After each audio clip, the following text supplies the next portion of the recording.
Before modern medicine, people didn't have pharmacies, doctors on call, or quick treatments for every problem.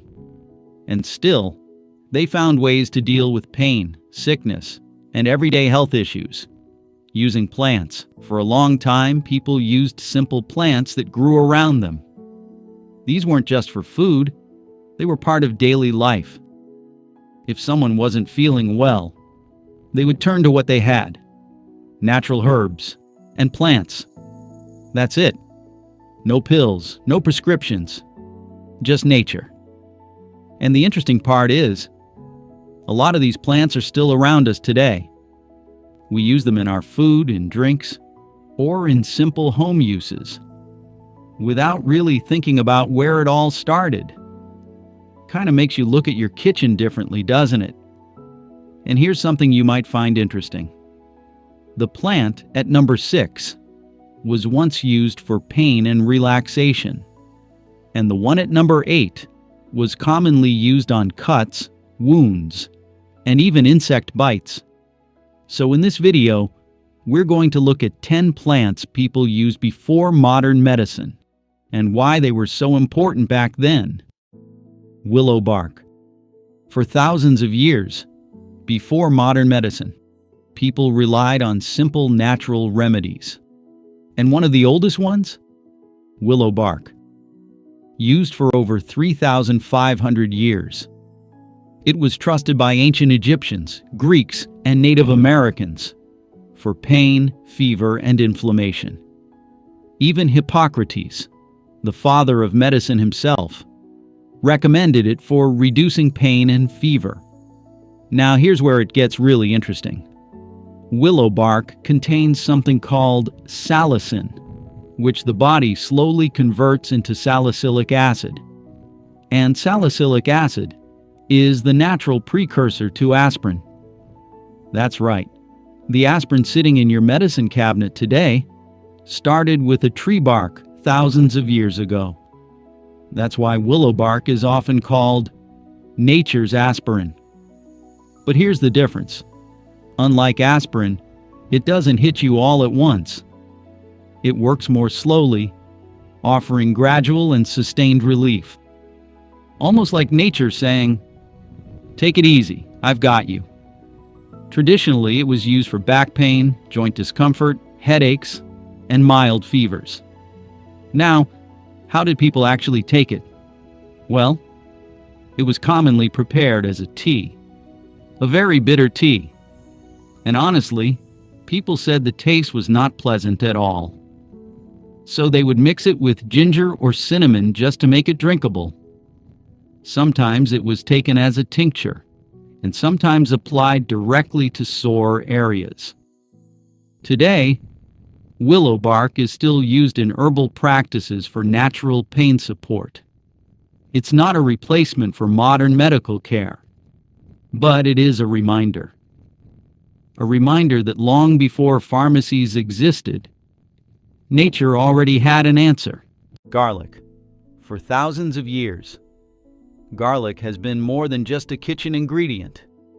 It was a trusted natural remedy, used across many ancient cultures around the world. And we're not talking about a few hundred years here. Garlic has been used for over 5,000 years. Egyptians, Greeks, Romans, and even ancient China and India all valued garlic for its wide range of uses. In fact, in ancient Egypt, garlic wasn't just food. It was given to laborers and workers to boost their strength and stamina. Think about that for a second. The people building the pyramids were literally fueled by garlic. And even Hippocrates recommended it for various health concerns. So what makes garlic so powerful? Well, the answer lies inside it. When you crush or chop garlic, it releases natural sulfur compounds. And the most important one is called allicin. Now, allicin is what gives garlic that sharp, strong smell. And also, its incredible healing properties. It's antimicrobial, antioxidant, and great for heart health. Basically, That smell you're trying to avoid in the kitchen is actually the good stuff. Traditionally, garlic has been used to support heart health, improve immunity, aid digestion, and help the body fight infections. It was also trusted for conditions like high blood pressure, inflammation, and fatigue. Now here's something worth knowing. Garlic can be eaten raw, cooked, or taken as a supplement, but its active compounds are strongest when it's freshly crushed. So that jarred pre-minced garlic sitting in your fridge? Yeah, not quite the same thing.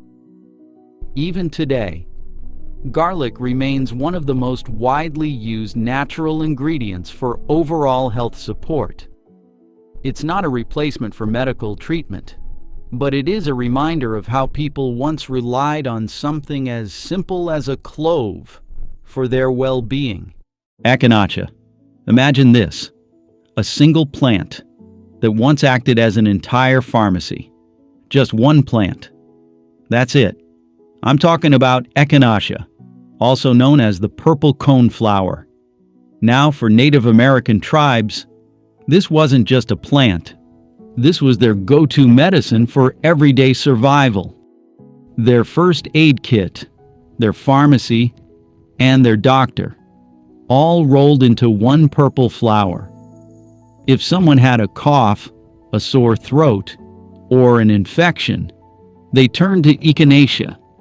But here's where it gets really impressive. Even for something as serious as a snake bite, they would crush the roots and apply it directly to the wound.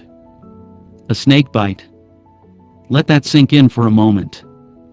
And here's the part that really stands out. People would actually chew the roots. Not drink it, not cook it, just chew it raw. Because chewing the root creates a numbing effect, almost like a natural painkiller. Imagine walking around with no access to any medicine, and just chewing a root for pain relief. That's incredible when you think about it. For colds or flu, they made a strong tea from it, helping the body fight illness naturally. No pharmacy run needed. No prescription required. Over time, this knowledge spread beyond the tribes, and echinacea became one of the most popular natural remedies in early American medicine. But then, antibiotics came along, and just like that, people slowly forgot about it. It went from being an entire pharmacy to being completely overlooked. Until now. Because science is paying attention again. Studies suggest that echinacea may boost the immune system and even help shorten the duration of a cold, which means what Native Americans understood centuries ago, modern science is only now starting to catch up with. And honestly, that says a lot, doesn't it? Echinacea isn't just a plant. It's a connection between ancient healing and modern medicine. Chamomile may look like a simple flower, but its story in America goes back centuries. Originally brought from Europe in the 17th century, it quickly became a staple in early American medicinal gardens. People grew it not just for themselves, but because they believed it could actually help nearby plants recover from disease, which is why it earned a very unique nickname, the plant's physician. A flower so powerful that even other plants benefited from having it around. But for humans, it became something even more important. A gentle, everyday remedy. In colonial homes, chamomile was known as the mother's herb, and the reason is actually really touching. It was safe enough for children. Parents used it to calm colic, ease teething pain, and help restless infants finally fall asleep. So the next time you're drinking chamomile tea to wind down, just know, mothers were doing the exact same thing, hundreds of years ago. And it wasn't just for babies. During the Civil War, soldiers and field medics drank chamomile tea to reduce anxiety and steady their nerves, before and after battle. Think about that. Men heading into one of the most brutal wars in American history, calming themselves down with a cup of chamomile tea. In Appalachian regions, it became a trusted digestive remedy, especially after heavy meals, because back then, there was no antacid tablet to reach for. And here's what makes chamomile truly fascinating. It wasn't just good for one thing. People used it for stomach issues, insomnia, anxiety, and even skin problems. Cold compresses were applied to irritated skin and tired eyes. Strong tea was used as a natural mouthwash for gum issues. And some families filled small pillows with dried chamomile flowers, believing the scent alone could bring deep, restful sleep. Honestly, that sounds kind of wonderful. Today, modern research is starting to support many of these traditional uses. Studies suggest chamomile may help reduce anxiety, support skin healing, and even help with blood sugar control. And here's a fun fact that might surprise you. Even Thomas Jefferson grew chamomile in his garden, not just for its medicinal value, but as part of a self-sufficient lifestyle. If it was good enough for a founding father, that's probably saying something. Chamomile isn't just a calming tea. It's a connection between early American wisdom and modern science. Yarrow might look like a simple wild plant, the kind you'd walk right past without giving it a second thought. But for centuries in North America, it was known as one of the most powerful healing herbs around. And you can tell just from its nicknames: soldier's woundwort and nosebleed. These aren't exactly names you give to something gentle. These are names that tell you exactly what this plant was used for. Now, Native American tribes relied on yarrow for both injuries and internal health.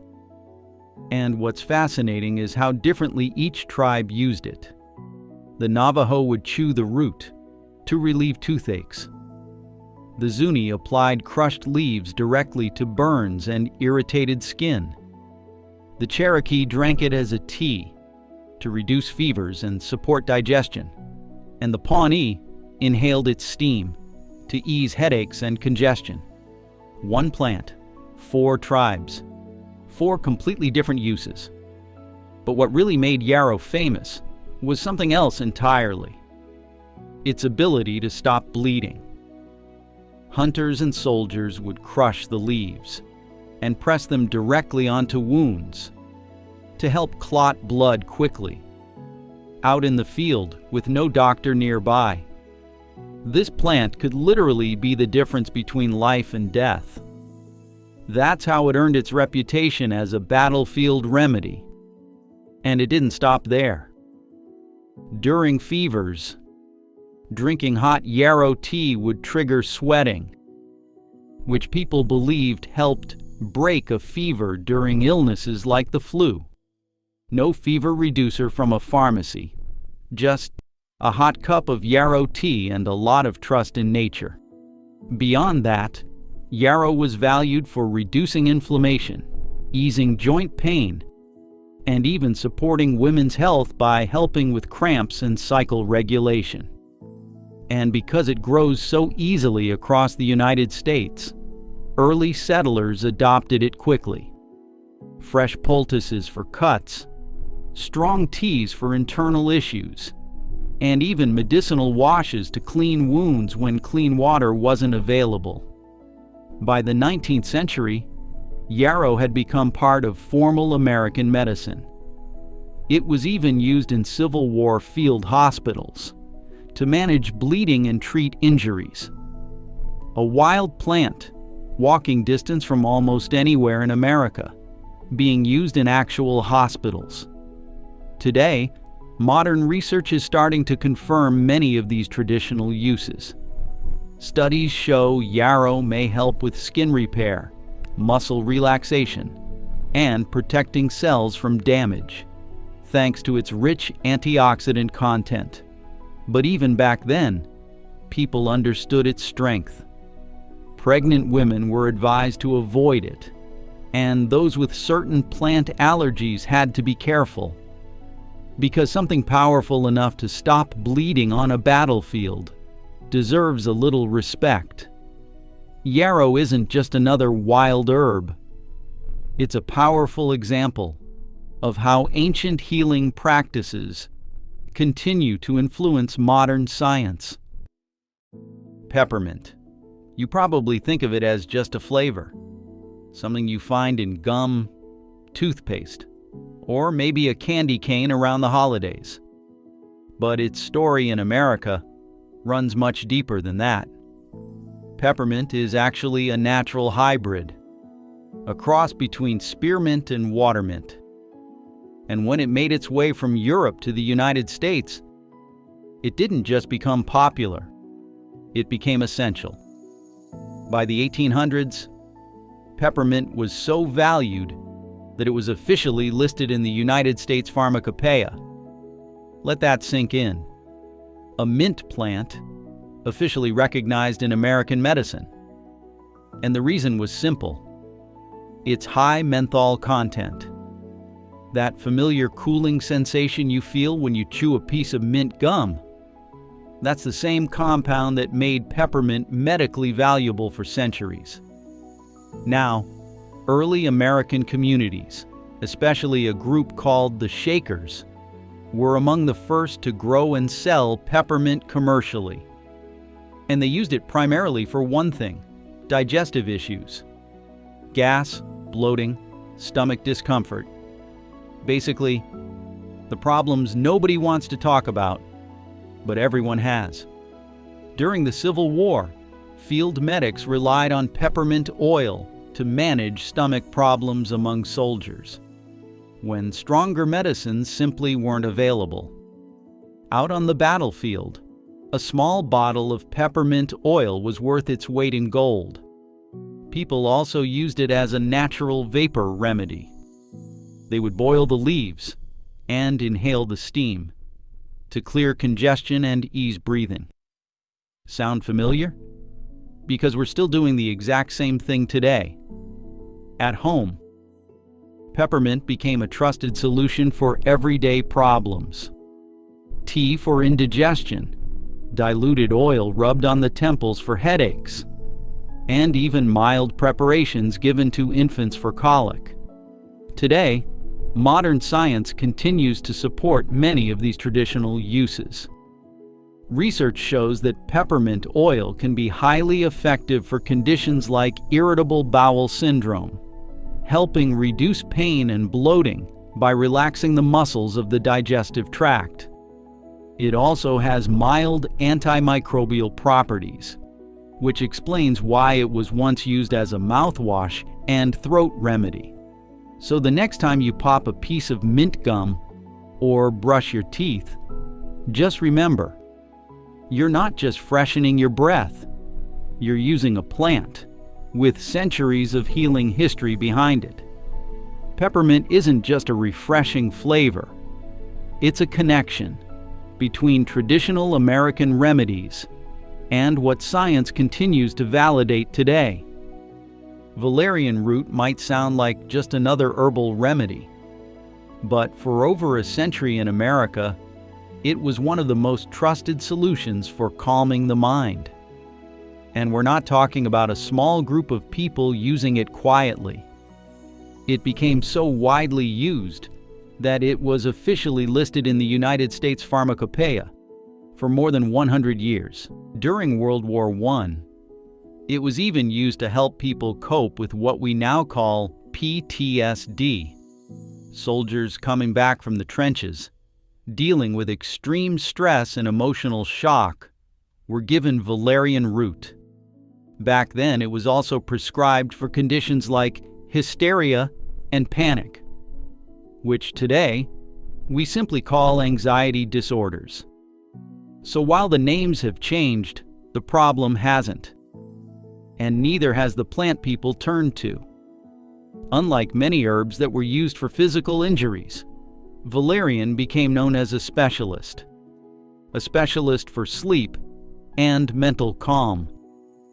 People used it to fall asleep naturally, without the heavy side effects of stronger drugs available at the time. It was also taken to reduce nervous tension, muscle cramps, and stress-related headaches. Basically, if your mind wouldn't quiet down, valerian was the answer. But here's the part that nobody talks about when they recommend valerian root: the smell. The root is famous for its incredibly strong odor, often compared to dirty gym socks. Yes, dirty gym socks. So as you can imagine, most people preferred taking it as a tincture or mixing it into tea with honey or peppermint, just to make it tolerable. Some even added it to warm baths to relax the body through both scent and absorption. Because apparently, soaking in something that smells like gym socks was still better than not sleeping. Today, modern research suggests that valerian may help improve sleep quality and reduce the time it takes to fall asleep. And scientists believe it works partly by increasing GABA levels in the brain, which naturally calm nerve activity. It's generally considered safe, but experts do warn against mixing it with alcohol or other sedatives. And now, here's the strange historical twist that nobody sees coming. Valerian has a powerful effect on cats, similar to catnip, and it was once even used to lure animals for trapping. So the same root that helped anxious soldiers sleep also worked as animal bait. Nature is truly something else. Valerian root isn't just an old herbal remedy.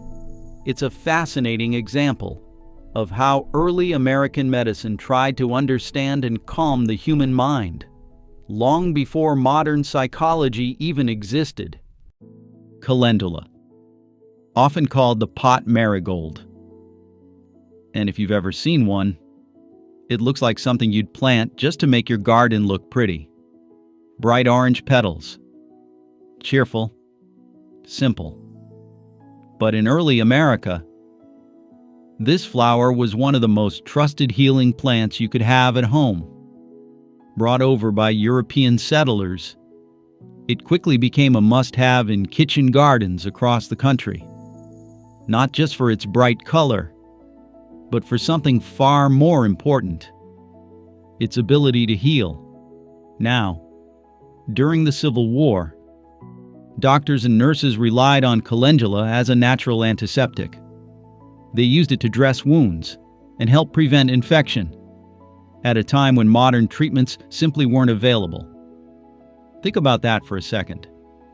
Surgeons and field nurses reaching for a garden flower to treat battlefield wounds. And it worked. In everyday life, it became known as the homestead healer. People used it for everything from burns and cracked skin to soothing irritation caused by harsh soaps. But here's something that really surprised me. People actually used the petals in food. They called it the poor man's saffron, adding the petals to meals for color and believing it could support overall health during tough winters. So it wasn't just medicine, it was on the dinner table too. What made calendula so valuable was how incredibly versatile it was. Applied as a salve for skin problems, brewed into a tea for sore throats and mouth inflammation, or even used as a gentle eye wash for redness and irritation. One flower. So many uses. Early American doctors, especially those in what was called eclectic medicine, recognized it as a powerful tissue healer, something that helped the body repair itself naturally. And today, modern science is starting to confirm what people believed for generations. Research shows that calendula can support wound healing, reduce inflammation, and even help patients manage skin irritation during treatments like radiation therapy. Radiation therapy, one of the most advanced medical treatments we have today, and doctors are still turning to this simple garden flower for support. That's not a coincidence. That's centuries of wisdom finally being proven right. Calendula isn't just a decorative flower. It's a plant that quietly carried generations of healing knowledge, from early American homesteads, all the way into modern medicine. Lavender. You probably know it as a scent.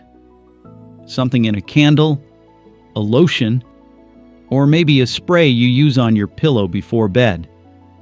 But its journey in America tells a much deeper story. Brought over by European settlers in the 1600s, lavender quickly became a favorite in colonial medicinal gardens. And people valued it not just for its fragrance, but for its ability to heal. Now, in the 1800s, a community called the Shakers, known for their incredible expertise in herbal medicine, began growing lavender on a much larger scale. And in doing so, they turned it into one of the first commercially distributed herbal remedies in the United States. Think about that. One of America's first mass-produced herbal medicines was lavender. They used it to calm the mind, treating what they called melancholy and nervous exhaustion. They also relied on it for headaches, nausea, and digestive issues. So basically, what we now call anxiety and burnout, they were already treating with lavender centuries ago. Then came the Civil War, and lavender followed soldiers right onto the battlefield. Lavender oil found its way into field hospitals, where it was used to clean wounds and help prevent infection, at a time when proper antiseptics were extremely limited. Once again, a simple flower doing the work of medicine. But lavender wasn't just for emergencies. It became a part of everyday life in a way that's actually really beautiful. People sewed dried lavender flowers into small pillows to help with sleep. They placed sachets around their homes to repel insects. And they used lavender water to soothe skin and cool the body during fevers. Today, modern science is validating what people instinctively knew for centuries. Research shows that lavender can help reduce anxiety by affecting calming pathways in the brain. It can support wound healing and even slightly lower heart rate and blood pressure. A scent that can literally calm your heart rate. Let that sink in. Lavender isn't just a pleasant aroma. It's a plant that quietly shaped generations of American healing, connecting everyday home remedies with what science continues to understand today. Sage might seem like just another kitchen herb, the kind you sprinkle on a dish and don't think twice about. But in early America, it was considered one of the most powerful plants you could grow. And there was actually a saying back then that captured this perfectly. Why should a man die while sage grows in his garden? Let that sit for a moment. Brought to the colonies in the 1600s, sage quickly became a staple in everyday life, valued not just for cooking, but for healing and for survival. Now, Native American tribes were already using local varieties long before settlers arrived, for cleansing rituals, skin treatments, and so much more. And when early settlers came, they relied on it for everything from digestion to oral care. Speaking of oral care, here's something that might make you appreciate your toothbrush a little more.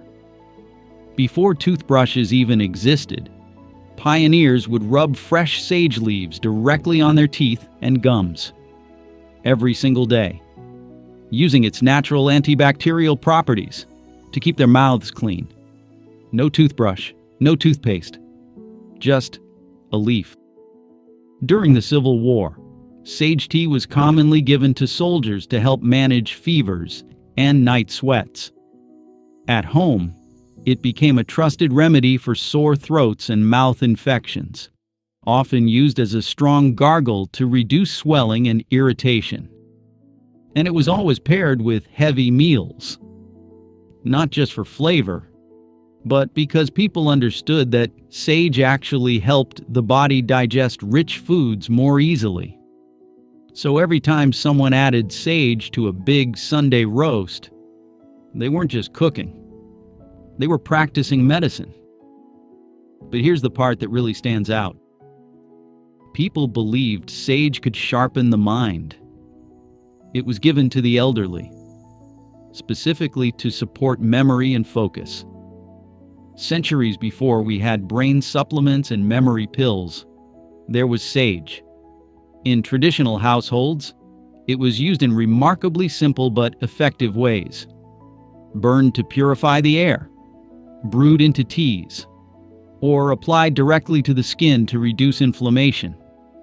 And long before refrigeration existed, sage was used to preserve meat. Thanks to its natural antioxidant compounds, it kept food from spoiling. A seasoning. That was also a preservative.